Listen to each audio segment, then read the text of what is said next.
A professora Laura Lourenço está aqui com a gente, ela é especialista em Direito Administrativo, pregoeira e professora de licitações e contratos, e a professora Adriana Sodré, que é mestre em Gestão Pública, especialista em Gestão Pública e Licitações e Contratos, e contratações públicas e servidora pública federal.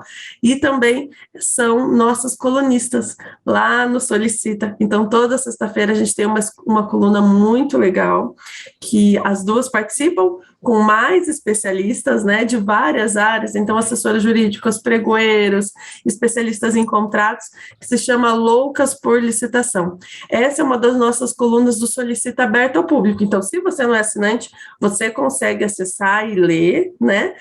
Toda sexta-feira, então, tem material, coluna Loucas por Licitações, vocês vão gostar muito. Sigam a gente nas redes sociais, lá a gente está sempre divulgando o que a gente tem de conteúdo aberto, do conteúdo fechado, mas também do conteúdo aberto, porque a gente acredita nesse compartilhamento de informação, nessa troca de informação, tá bom?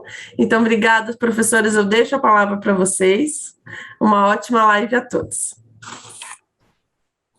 Oi, gente, boa tarde. Eu sou Laura Lourenço da Wiki Licitações, como a Aline já me apresentou.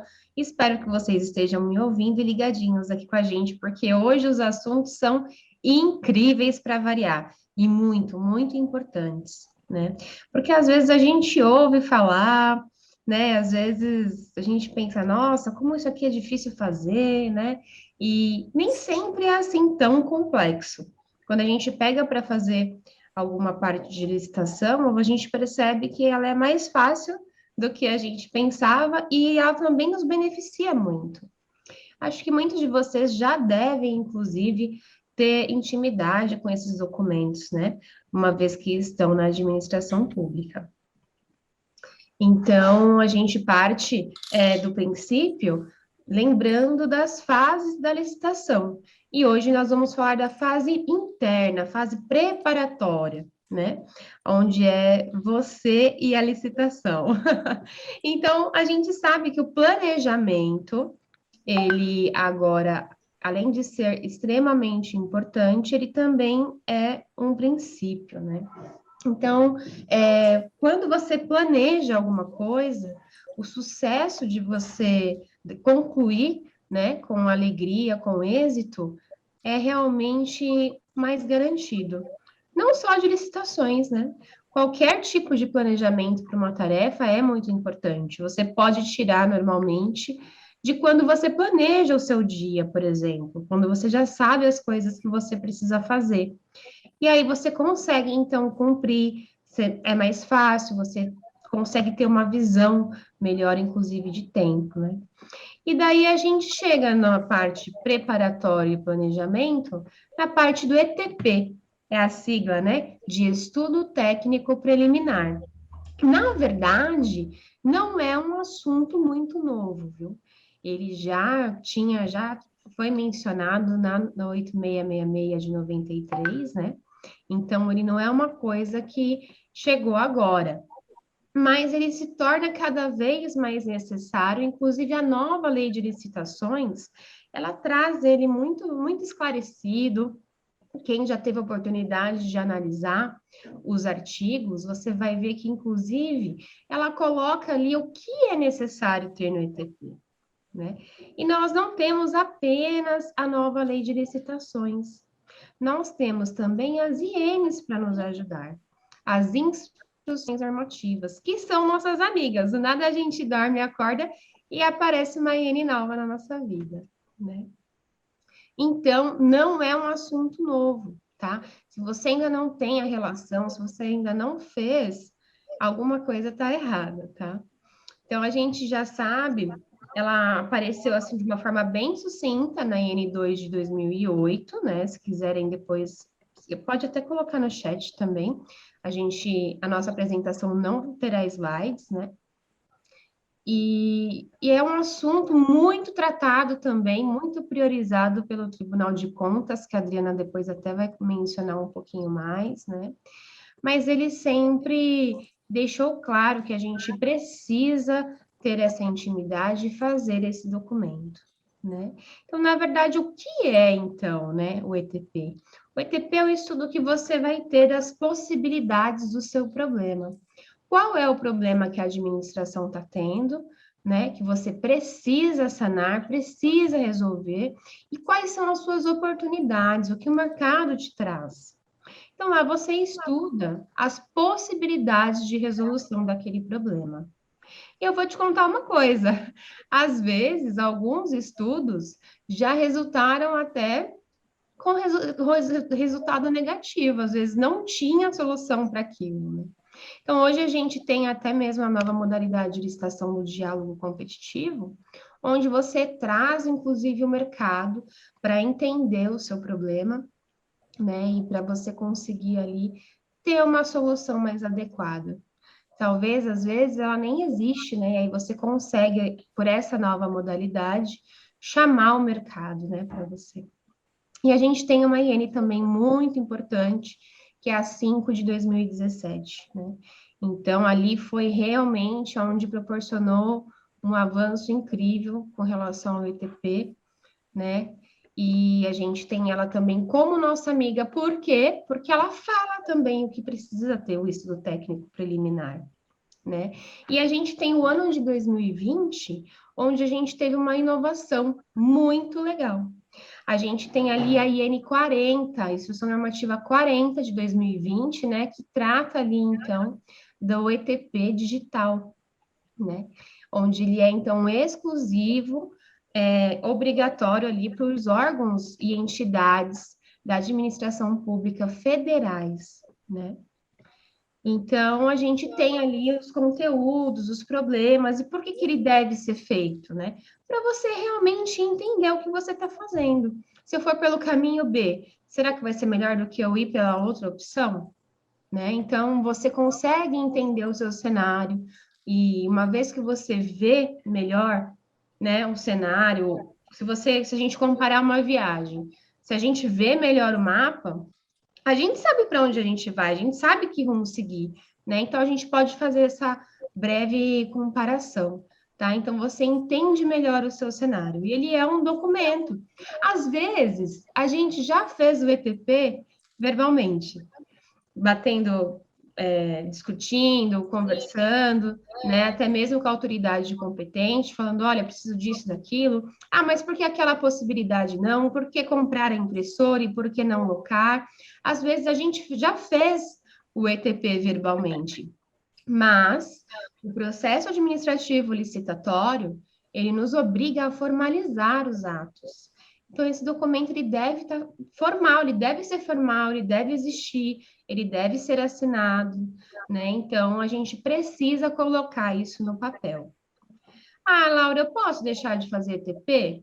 Depende, se você só tem uma única solução, né? Talvez você não precisaria fazê-lo, mas também eu não vejo problema nenhum de a gente abrir um documento com o nome de ETP e explicar que sanaram-se as dúvidas, esgotaram-se as possibilidades e, enfim, chegou naquela única resolução. Um documento de uma folha só também não vejo problema sobre isso. Então, às vezes, a gente deixa de colocar no papel e fica ali, né? No nosso conhecimento, na nossa cabeça, aquilo fica guardado com você. Então, não pode, pessoal. O processo, ele precisa falar por si, né? A gente tem a prestação dos nossos atos, né? Então, a gente precisa formalizar isso, porque a gente precisa prestar contas, né? E um dia que a Laura não estiver mais ali, o processo, em caso de dúvidas, ele fala por si. Então, é muito importante deixar isso bem claro no processo, tá? E a gente tem a nova lei de licitações, né, pessoal? A gente precisa ter a nova lei como a nossa amiga, porque ela vai ser nossa best friends aí por um longo período, e daí a gente precisa, então, estudá-la, tá? E ela traz, sim, o conteúdo do ETP, tá? Dri, quer falar alguma coisinha, algum apontamento? Então, vamos lá, só reforçar, né? Como a Laura já contou muito bem, né? A gente só frisar que o estudo técnico preliminar, né, ele vem sendo trazido pela nova lei de licitações, A gente pode tratá-lo como sendo um dos artefatos mais importantes e mais detalhados, né, da etapa de planejamento da contratação, e, inclusive, nessa importância que a lei vem trazendo para o planejamento ele consta como um princípio, né? Na nova lei de licitações, o planejamento ele é tratado como um princípio. Daí a enorme importância desses artefatos do planejamento da contratação. E o estudo técnico preliminar não é diferente. Além dos instrumentos normativos que a Laurinha já apontou, a gente também pode mencionar aqui que no RDC já constava o ETP, a lei das estatais já trata, né, do ETP, e, como a Laura disse, também a própria lei 8.666, no sentido de que o ETP, na 8.666, na lei do RDC, na lei das estatais, ele servia para auxiliar a elaboração do projeto básico, né? E aí agora, com a nova lei de licitações, a gente ressalta também a existência já do estudo preliminar, do estudo técnico preliminar, no decreto que regulamenta o pregão eletrônico, né, o decreto 10.024 de 2019, e aí é quando a gente começa a ver, como a Laura bem disse, que assim, a gente, de certo modo, já fazia ETP nas nossas licitações sem muito se dar conta, né? Mas aí quando o nome, quando o artefato, o instrumento, ele é materializado e começa a ser mais utilizado, né? Pela administração, sobretudo pela administração pública federal, que é quem emplaca primeiro, né? Essas ideias, essas inovações normativas e tudo mais, e apresentam como uma obrigatoriedade para a gente utilizar, é que a gente começa a ter os assuntos assim mais corriqueiros no nosso dia a dia e tomar como quem não tem o ETP como obrigatório, né, mas passa a adotar o ETP como uma boa prática, né? Muitos órgãos já passaram a utilizar como boa prática. Na IN 05 de 2017, o ETP ele é muito bem trabalhado, e aí vem lá toda aquela questão de se construir as equipes de planejamento, né? A importância de se ter uma equipe de planejamento, porque a gente tem situações que o ideal, geralmente nas turmas as pessoas costumam perguntar, né? Mas e quem vai elaborar o ETP, né? E o ideal é que o ETP ele fosse elaborado por uma equipe de planejamento, né? Pessoas que detêm assim, um conhecimento técnico, né, sobre um determinado processo que vai demandar essa construção para que a gente vá até o mercado, como a Laura disse, para encontrar a solução mais viável para que a administração atenda à sua necessidade, né? E aí, nessa equipe de planejamento, é interessante que a gente aponte, a IN 05 ela já fala lá de um integrante administrativo, né, que pode ser um servidor, o requisitante, né, o integrante requisitante, que é o solicitante, que é quem demanda, né, essa necessidade de um determinado setor, de uma determinada secretaria, né?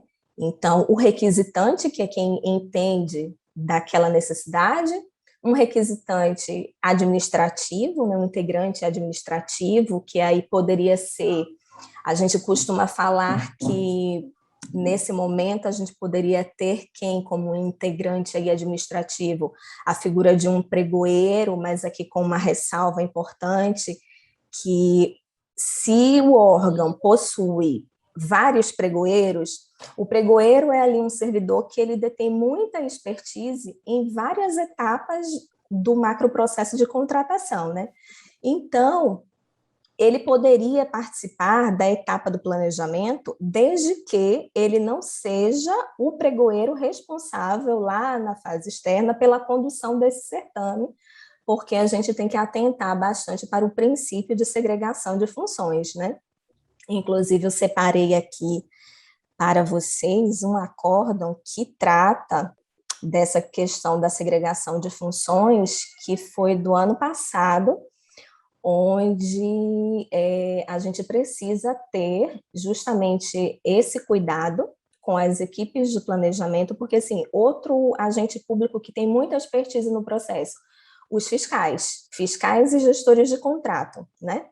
Que eles têm muitos subsídios, é quem acompanha lá no final a contratação, é quem vai poder apontar se naquela contratação se teve algum problema, né, os problemas enfrentados numa contratação, para que a gente possa mitigar numa próxima, para que a gente não tenha muitos riscos, mitigue riscos de problemas numa próxima contratação. Então, assim, fiscais e gestores de contratos e pregoeiros são agentes que detêm muita expertise no processo. Mas aí a gente se depara aqui com um acórdão do ano passado, foi o acórdão 1278 de 2020, e ele fala da violação dos princípios da moralidade e da segregação de funções. Então, assim, desde que eu não tenha comprometido o princípio da segregação de funções, o pregoeiro, ele poderá, né, participar dessa equipe do planejamento. Se ele não participar formalmente, né, da equipe de planejamento, mas ele é um agente que pode também contribuir de forma acessória, né? E não formal, ele não vai assinar o documento da etapa do planejamento, mas ele pode contribuir com a expertise que ele tem do processo, auxiliar na descrição, né? numa descrição, nos requisitos legais que é preciso conter, né, no estudo técnico preliminar. A descrição não, porque é o demandante quem vai saber descrever a necessidade que ele quer, né? E daí também a necessidade de ter um integrante técnico, pessoal, porque principalmente contratações que envolvem assim muita complexidade, né?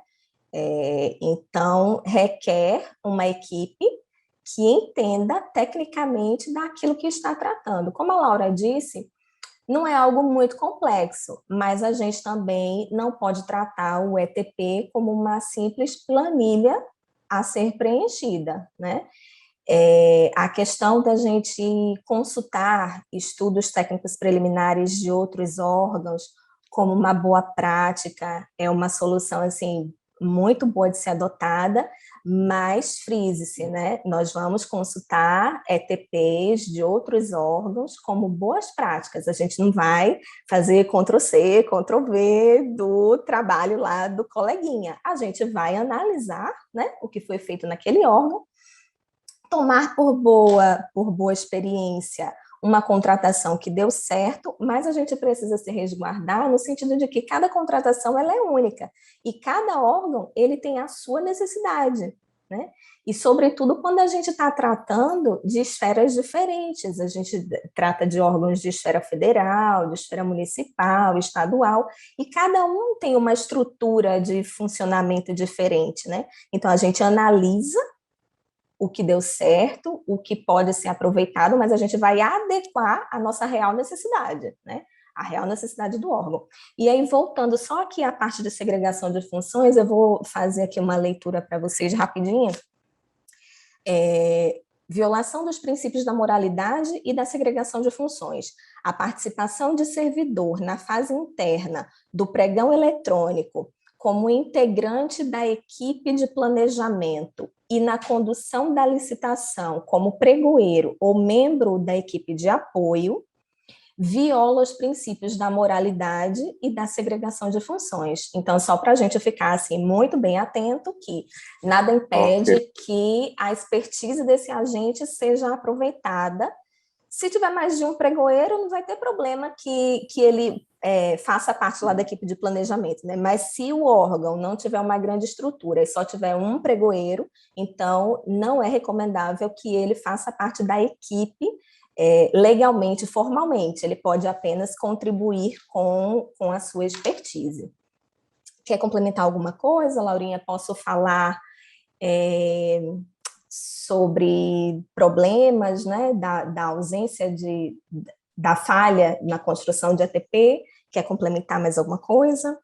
Rapidinho, só fazendo um pequeno parênteses aqui, no artigo 18 da 14133, que é a nova lei de licitações, ali no inciso 1, ele fala assim, olha, que o ETP deve conter descrição da necessidade da contratação, considerando o problema a ser resolvido sob a perspectiva do interesse público.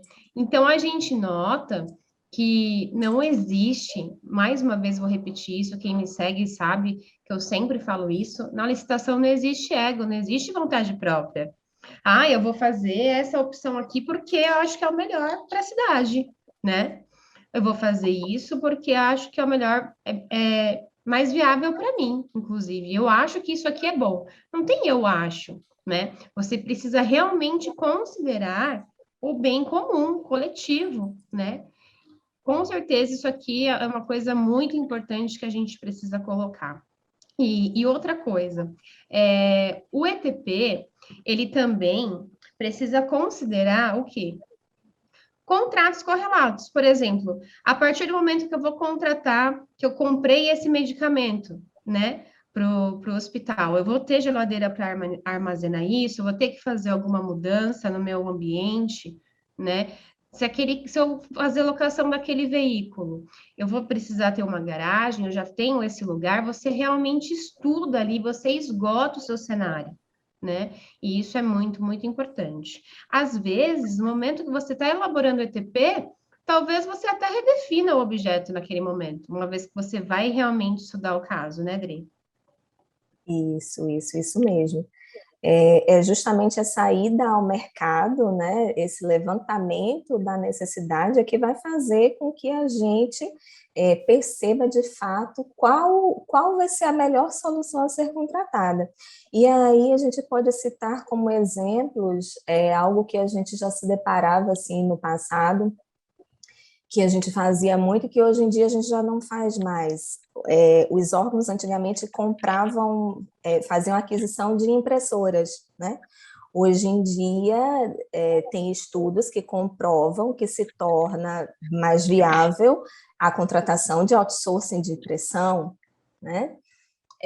Se a gente for, aí a gente vai para o mercado numa situação para verificar se eu vou fazer a aquisição, eu preciso de gêneros alimentícios para fornecer numa escola, daí eu vou ao mercado para verificar se é mais viável comprar os gêneros alimentícios, contratar uma empresa que já forneça a refeição pronta, né? E tudo isso a gente verifica a nível de ETP. As situações, a gente pode falar também, mas ETP para tudo?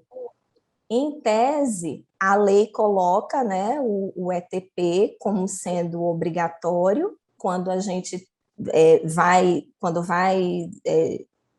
gerar um processo licitatório e também para as dispensas, mas, ao mesmo tempo, a nova lei, ela traz as situações em que há flexibilidade, né, de não se fazer o ETP, como a Laura já disse, sobretudo nos casos de dispensa de pequeno valor, né? Outras situações, quando a gente vai fazer a prorrogação de um contrato, o ETP ele pode ser dispensável, porque você já tem, se você está prorrogando, é porque já foi verificado que tem a viabilidade daquela contratação ter continuidade. Então, não vai ter uma modificação no objeto, então não haveria necessidade de ser feito um ETP quando você prorroga um contrato. Agora, uma situação em que pode ter a necessidade de se fazer o ETP é quando eu vou fazer uma alteração contratual, né, que ocasione uma alteração qualitativa do objeto. As alterações quantitativas não, porque eu vou acrescer só a quantidade do que foi contratado. Mas se eu for mexer qualitativamente no objeto, né, que vai impactar na descrição daquilo que vai ser contratado, então pode ser que eu precise ir até o mercado para verificar se tem uma nova solução que me atenda. algo que poderia ter acontecido na situação das impressoras, né? Num determinado momento já foi mais viável adquirir impressoras, mas hoje em dia a gente verifica que o outsourcing de impressão se torna mais viável. A gente tem exemplos atualmente as experiências de compras centralizadas e compartilhadas do governo federal, a exemplo do TaxiGov. É interessante que hoje em dia os órgãos eles avaliem se é viável você adquirir um veículo, onde você vai ter o custo da aquisição do veículo, vai precisar de seguro para esse veículo, vai ter que pensar também em contratação de motorista, se o órgão não possui motorista na sua estrutura de pessoal, e aí o governo federal já tem a possibilidade lá do TaxiGov, né, de se contratar aí esses serviços móveis, como se tem Uber, e a gente ter o TaxiGov do governo federal. Então, são situações que a gente verifica a nível de ETP, né, o que é mais viável, né, Laura? Professoras, tem uma pergunta no chat, será que eu já posso fazer? É sobre ETP. Pode ser. A Raquel Mello perguntou assim: professoras, inicialmente parabéns. Geralmente quem faz o ETP é o órgão requisitante? O assessor jurídico deve emitir um parecer? A pesquisa de preço do ETP pode ser divergida do que constará no edital? Ótima pergunta. A Adri já explanou sobre o assunto de quem faz o ETP, né? Não sei se a Raquel pegou essa parte da palestra, mas tudo depende muito da sua realidade, né, Raquel? Se você for uma equipe de um único membro, provavelmente vai ser você mesmo. E isso é perigoso, né? Porque nem sempre a gente tem conhecimento técnico de tudo, né? Pregoeiro não é herói, não é? Não raro a gente precisa de superpoderes, mas a equipe de planejamento é realmente importantíssima para a administração pública, né, Dri? Sim. Posso dar uma palavrinha? Pode, Posso fazer uma vontade. perguntinha? Pode, Essa questão do ETP, Adriana, quando você colocou que é interessante que tem vários pregoeiros, um deve também estar para fazer a sua inserção, a sua colocação sobre critérios, sobre legislação, sobre o que pode ser feito. Mas aí eu pergunto, na hora de contratar, na hora de fazer o edital, se houver divergência de opinião, como fica? Às vezes dá, por exemplo, tem 3 pregoeiros, um entende uma coisa, o que foi lá, deu um apoio no ETP, e de repente surge uma divergência de opinião. Como corroborar isso? Como contemporizar? Como reformular essas questões assim? Porque todo mundo pensa diferente, né? Olha, Jorge, eu vou só iniciar, Adri, daí você complementa. Nesses casos, se for objetos muito complexos, inclusive, você pode contratar um técnico, um parecerista, sabe? Você pode sim contratar um técnico à parte para entender melhor se for muito complexo, mas a gente não pode esquecer que todo órgão ou entidade tem autoridade competente e ela precisa fazer sim o uso de suas atribuições, né? Então, nesse caso, na questão de divergência sobre a decisão do que é melhor para a sociedade, ele precisa participar disso, né, Dri? Sim, aí envolve mais uma tomada de gestão, né? Esse conflito ele vai envolver uma tomada de gestão, até porque uma pessoa que está aqui na ponta, na execução, por mais que ela tenha a portaria de pregoeiro para atuar em determinadas etapas, mas assim, tem a autoridade máxima competente, tem o gestor máximo, né?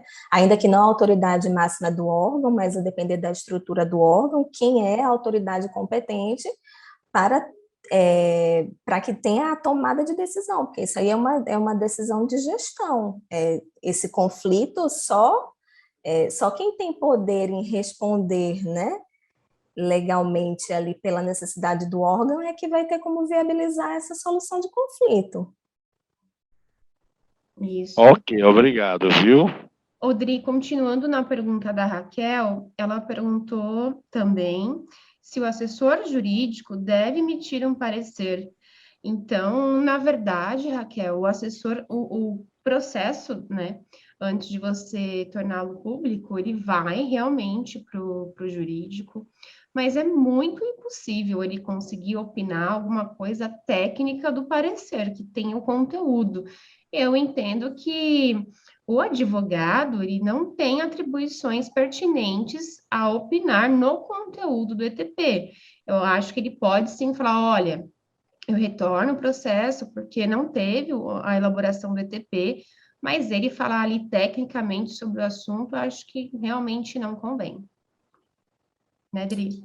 Concordo, isso mesmo, Laurinha, porque justamente a necessidade de quando tiver essa construção, né, da equipe do planejamento, o porquê da importância de ter alguém que entenda minimamente das partes técnicas do objeto a ser contratado, né? Por isso que a equipe, a Raquel coloca aqui que a gente deve levar em consideração, concordo com você, Raquel, e a gente falou também, assim, desde o início, que deve ser levado muito em consideração a realidade de cada órgão, porque a estrutura, né, de pessoal, a estrutura organizacional dos órgãos, ela não é a mesma, né? Nem mesmo dentro da administração pública federal a gente não tem realidades igualitárias, né? Então, quanto mais se a gente considerar aí municípios, como ela coloca, municípios pequenos, né?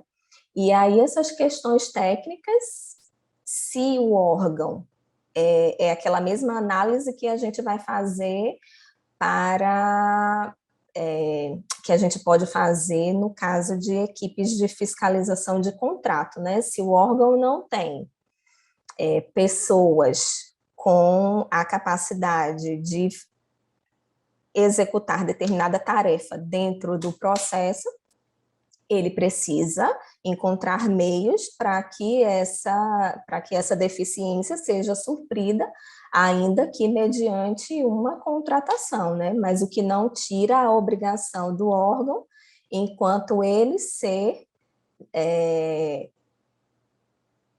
enquanto a sua obrigação de suprir, né, essas falhas e de dar condições, por isso é tão importante a capacitação, né, pessoal, que assim, se o órgão ele não tem na estrutura dele pessoas qualificadas, está aí a nova lei chamando a atenção para a responsabilidade da alta administração, que tem que estar envolvida no processo para implementar governança, e tudo isso faz parte de diretrizes de governança do órgão, que é primar pelo planejamento e primar pela capacitação dos seus agentes. Então, se o órgão não tem pessoas com a qualificação necessária, é preciso que agora as autoridades competentes parem e invistam em capacitação, porque, como se diz, capacitação é vida, né? Capacitação é vida, e assim, a gente precisa se capacitar, é uma lei nova, né? É uma lei que vem trazendo aí, se não inovações pelo fato de serem coisas novas, mas é uma lei inovativa, porque vem trazendo para dentro dela boas práticas que já eram adotadas em outros normativos, né? A exemplo da gente bater muito nessa questão da necessidade do planejamento e dos artefatos, né, do planejamento. Então, é hora de investir em capacitação. Sempre foi, e agora mais do que nunca, para que a gente possa aí se adequar aos dispositivos trazidos pela nova lei de licitações. Inclusive, professora Adriana, o que você acabou de mencionar, a própria lei menciona nesse exato artigo falando sobre o ETP, o artigo 18, no inciso 10, a lei fala assim, olha, orienta da seguinte forma: providências a serem tomadas pela administração previamente à celebração do contrato, inclusive quanto à capacitação de servidores ou de empregados, para fiscalização e gestão contratual daquela aquisição ou contratação específica. Então, nem sempre a gente vai estar habilitado e capacitado para receber, né, aquela contratação. Então, a lei, inclusive, fala que a gente pode, inclusive, prever aí uma capacitação para a gente, com certeza, estar ali preparado para receber o objeto, né, no nosso órgão. Eu acho, gente, nosso tempo está correndo e a gente precisa partir, então, para o termo de referência, tá? Pode ser, Aline? Posso tocar aqui? À vontade. Tudo ok. Legal. Então, pessoal, a gente tem o estudo técnico preliminar, né? E a gente também tem o termo de referência, né? Ele é um documento que tem o objetivo, então, do quê? De materializar o objeto daquela contratação ou aquisição, né? Então, você pode, inclusive, é muito utilizado para pregão, mas você pode também instruir com o termo de referência qualquer outra modalidade, tá? Exceto quando o objeto, né, ele for, ali no caso, uma obra, um serviço de engenharia não comum, né? Aí você vai ter ali mais detalhamentos, e aí você vai precisar, então, fazer um projeto básico, né? Nós temos algumas ajudas, na verdade, né? A gente tem, a gente tem modelos, inclusive, que a gente pode usar, né, como referência, tá? A AGU tem modelos muito legais e a nova lei de licitações, no artigo 6º e no inciso 23, ela trata sobre o termo de referência, né? Então, ela deixa bem claro que é um documento necessário para a contratação de bens e serviços, e aí ela traz os elementos que deve conter, né? Inclusive, o ciclo de objeto, a vida, né? Ciclo de vida do objeto. Inclusive, você vai fazer referências no seu termo ali do ETP, né? Que você construiu. Então, por isso que o ETP ele deve estar tão bem construído e realmente feito, né? Ser algo real. Porque a partir dele, você vai dar vida ao processo. E aí, se você fizer ele errado ou incompleto, vai ficar ali todo torto o seu processo, e lá na frente pode ser que não dê certo, tá? Então, a gente precisa, sim, ter coerência, o processo precisa ter coerência, né? E aí a gente vai descrever, detalhar ali, né, o nosso objeto, esmiuçar, deixar bem formalizado, né? E a gente precisa, inclusive, colocar ali, né, forma de pagamento, a gestão do contrato, estimativas, né?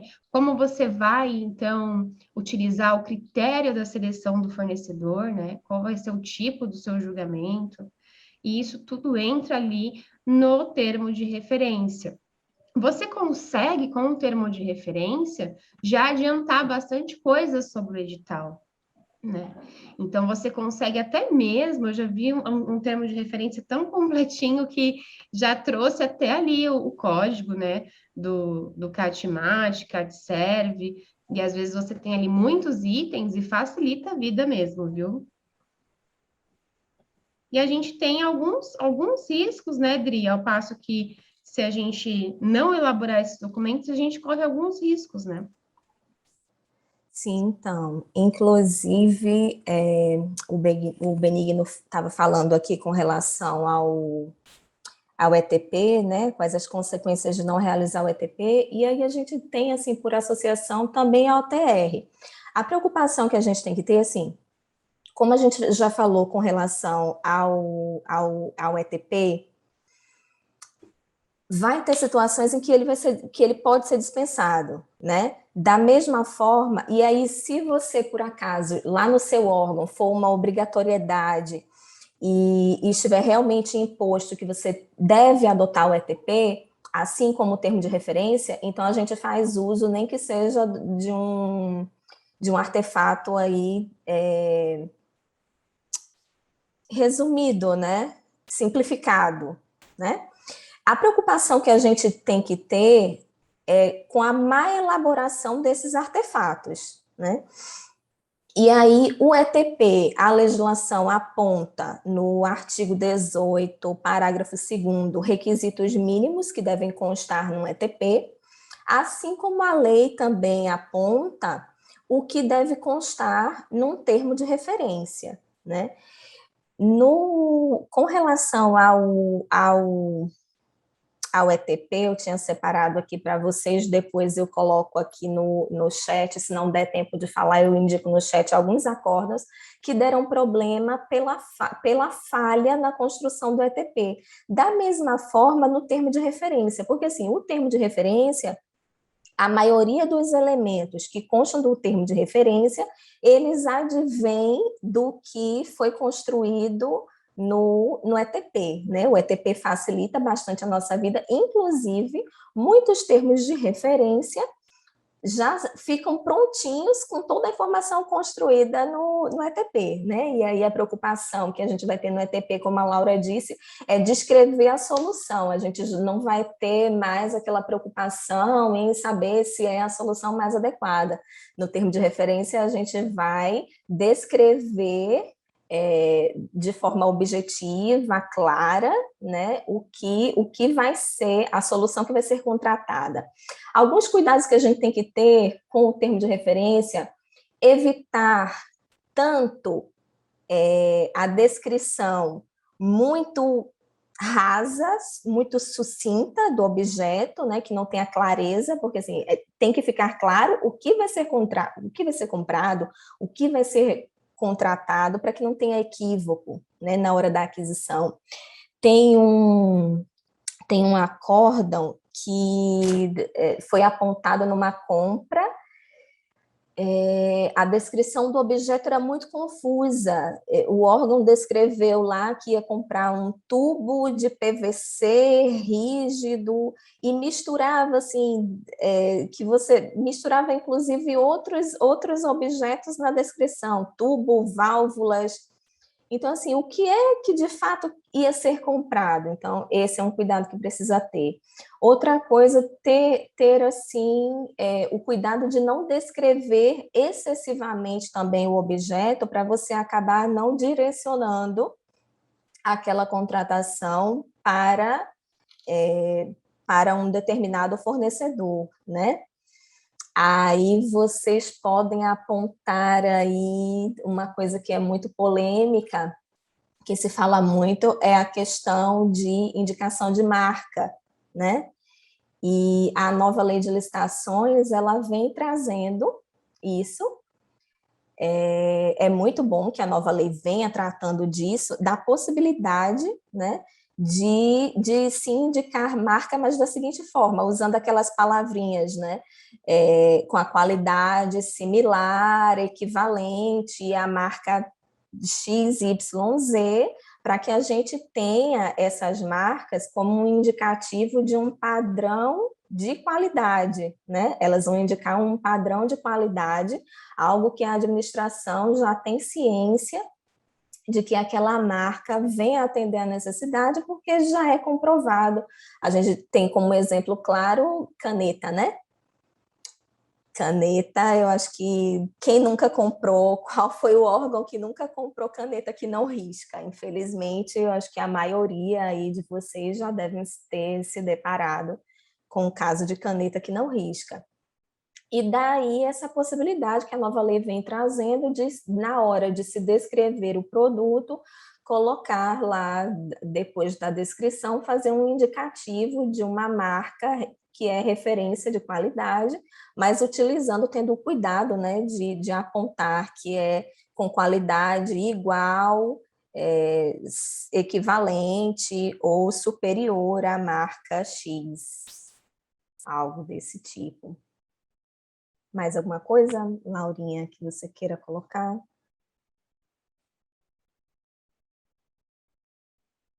Vou colocar um acórdão aqui Próximo. no chat. E cadê o Jorge que fez a pergunta? Foi Jorge, né? Sobre o conflito, foi. Foi, né? Fui eu. Olha só, Jorge, decreto 10.024, no artigo 14, ele trata do planejamento e da contratação no pregão, né? na forma eletrônica.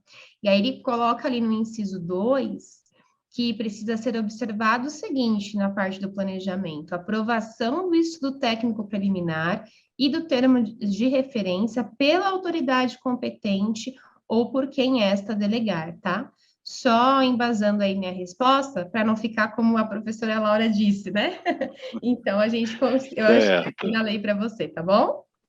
Ok, fico grato. Um abraço. Obrigado, querida. Obrigada. Eu acabei de colocar vários uns acórdãos aí, onde é muito legal, sabe? Fala que o próprio auditor percebeu que o agente participou do processo o tempo todo, ele falou que fica claro, né? E isso é totalmente prejudicial para o processo, porque não enriquece, né? Não tem o debate, você não tem ali a parte técnica ativa, e isso é muito perigoso, né? O planejamento e a licitação toda, ela não deve ser feita por uma única pessoa, né? E compromete o próprio julgamento, né, Laura? Porque a gente imaginar aí, né, que o pregoeiro, ele principalmente elaborar termo de referência, tá, pessoal? Evitar ao máximo elaborar termo de referência. Inclusive, é bom a gente apontar que os agentes, eles podem ser responsabilizados, né, em caso seja apontado algum erro, alguma irregularidade num processo licitatório, aquele agente que elaborou, né, o termo de referência, ele pode ser penalizado, né? Então, essa preocupação aí com a segregação de funções, o órgão, ele tem que criar uma estrutura mínima necessária para evitar essa questão da segregação de funções, para não comprometer a lisura e o julgamento do processo, porque fica complicado você... Como que você vai elaborar um termo de referência se depois ele é um instrumento que vai lhe servir de base para análise, né, das propostas na licitação? Então, o seu julgamento ele fica muito comprometido, porque o seu alinhamento ali com o instrumento ele já tá muito direcionado. Então, para você julgar alguma coisa no processo, acaba atrapalhando o seu trabalho, né? E aí a gente pode falar aqui da elaboração do termo de referência, da mesma forma que a gente tratou lá do ETP, em se pensar em fazer uma construção coletiva, o termo de referência, de uma forma assim, ideal, era que ele também fosse construído de uma forma colaborativa. Inclusive, a professora Tatiana Camarão, junto com o professor Jair Santana e a Ana Clara Duarte, no livro de termo de referência, eles já apontam, né, inclusive antes da nova lei de licitações, essa questão da boa prática de que o termo de referência ele seja construído de uma forma colaborativa, de modo que aí sim, esses agentes, né, pregoeiro, gestor e fiscal de contrato, a própria assessoria jurídica também tem uma forma de contribuir, né, na elaboração desse artefato, mas assim, vai ter um responsável que vai assumir a figura técnica desse documento e assinar por esse documento, né? Então, construir um documento com a expertise de outros agentes que atuam em todo o macroprocesso de contratação é uma boa prática aí para a gente ter bons instrumentos de planejamento no processo e que a gente possa mitigar aí os erros que podem acontecer numa licitação. E é muito importante a gente frisar, aproveitar aqui todos vocês presentes, né? 150 pessoas. Obrigada por quem deixou a câmera aberta aí. Mas é muito importante a gente frisar, né, professora Adriana, que eles precisam ser reais.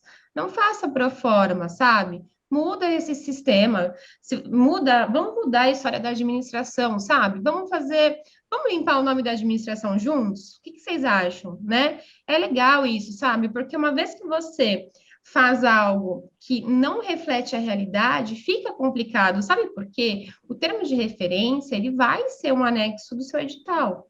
Então, o fornecedor, ele vai se guiar por ele também.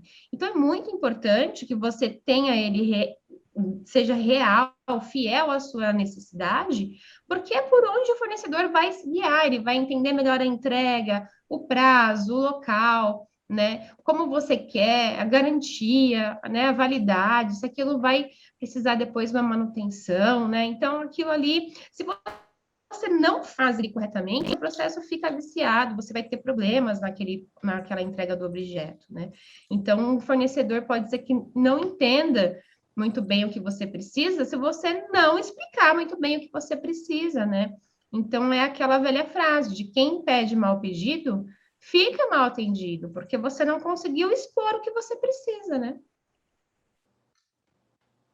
Isso, Laura, isso mesmo, professora Laura, isso mesmo, com certeza. E, pessoal, o princípio do planejamento é justamente isso, né? Porque se você começa errado, se uma coisa começa errada, ela tende a dar errada lá no final, né? E aí, Compras Rio Verde colocou aqui, o TR fala com o mercado. Na verdade, o ETP é quem fala com o mercado, né? Porque o TR ele já é um filtro do que veio do ETP, exceto na situação em que foi dispensado o ETP, é que esse TR traz aí a solução a ser contratada, mas quem fala com o mercado mesmo é o ETP, porque é na hora que estamos construindo o ETP é que a administração vai para o mercado para verificar qual a solução mais viável a ser contratada. Inclusive, é levantado também um valor, né? É levantado também um valor estimado lá no termo de referência. A gente não vai falar aqui sobre estimativa e sobre pesquisa, porque a Milene vai falar muito bem daqui a pouco, né, sobre pesquisa de preço, mas só apontar que esse levantamento de preço, ele é, de certa forma, já construído lá no ETP, porque precisa também ter um indicativo de quanto vai representar aquela solução, mas a pesquisa de preço mesmo, que vai compor lá o valor estimativo da licitação, ele vai ser construído a partir do termo de referência, quando vai para o setor do órgão, que é responsável pela pesquisa de preços, né, propriamente dita. E aí a Raquel perguntou se o edital ele também poderia ser feito de uma forma colaborativa. E é isso daí, Raquel, são decisões de gestão, né? Tudo isso é decisão de gestão. Nós estamos apontando boas práticas, coisas que podem ser feitas, mas que cabe uma decisão de gestão de cada órgão em como fazer, né, dentro do órgão. Inclusive, com a nova lei de licitações, que a gente vem aí,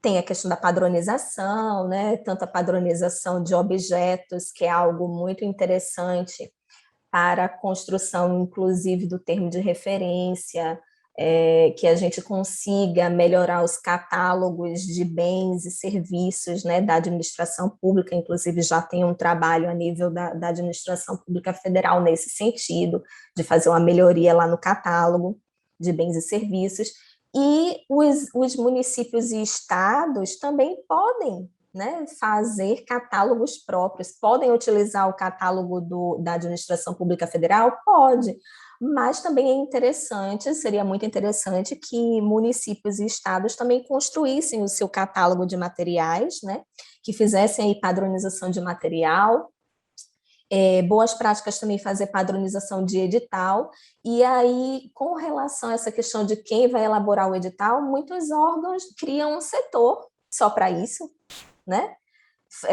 Você vai qualificando e profissionalizando as suas equipes A nova lei vem trazendo aí a figura da centralização de compras, que vai trabalhar muito nessa questão de padronização, e aí você pode ter a expertise aí de pegar um setor só para construir editais, só para elaborar termos de referência, mas tudo é como a gente disse, tudo vai depender da estrutura de cada órgão e da tomada de decisão de cada órgão.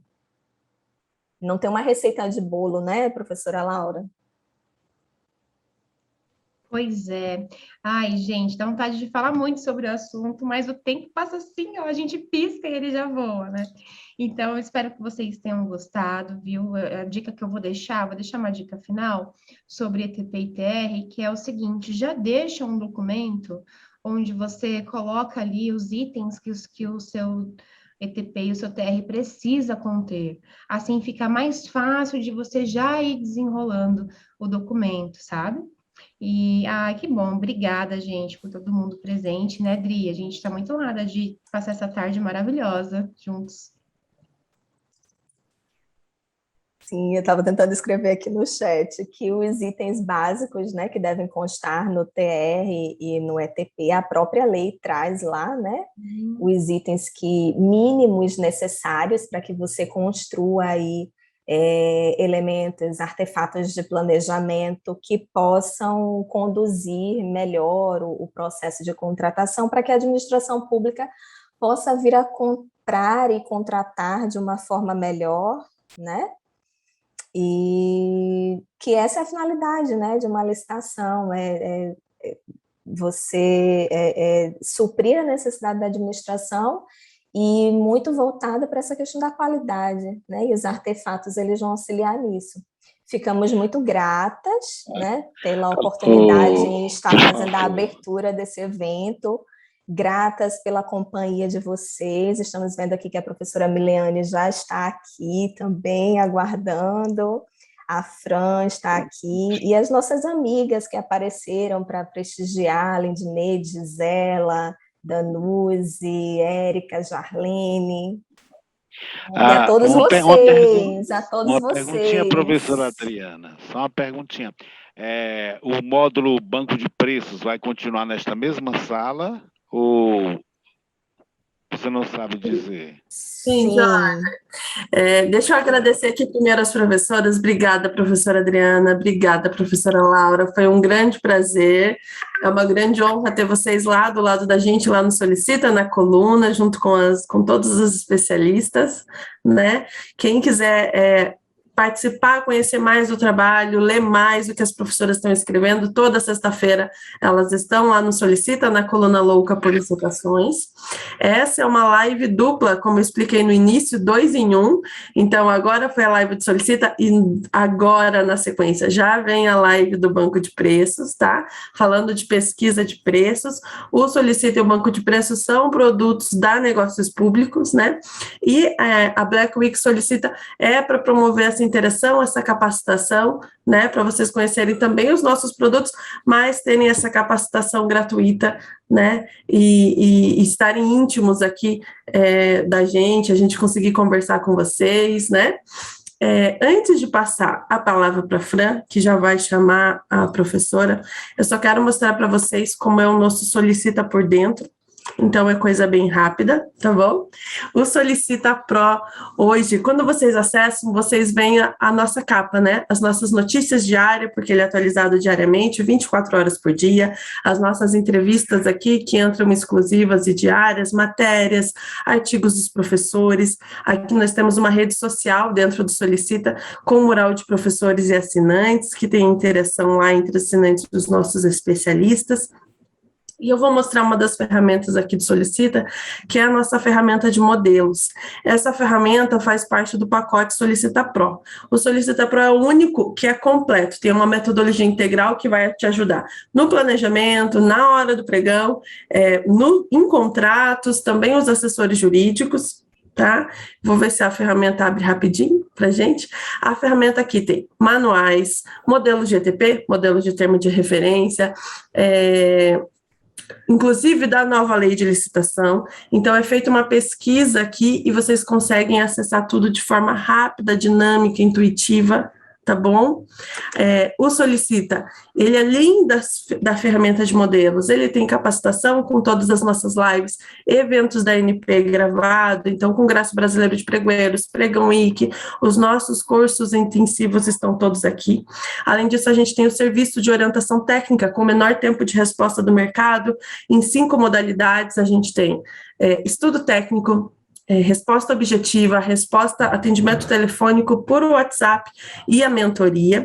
E a gente lançou recentemente a lei comentada. Então, são 2 leis comentadas, então anotadas em artigos, parágrafos, enfim. Vocês conseguem, no mesmo lugar, ver o que doutrinadores falaram sobre aquele artigo de formas diferentes, o que acórdãos do TCU estão falando daquele artigo. Então, tudo a gente vai linkar nessas 2 leis que estão aqui sendo atualizadas constantemente, tá bom?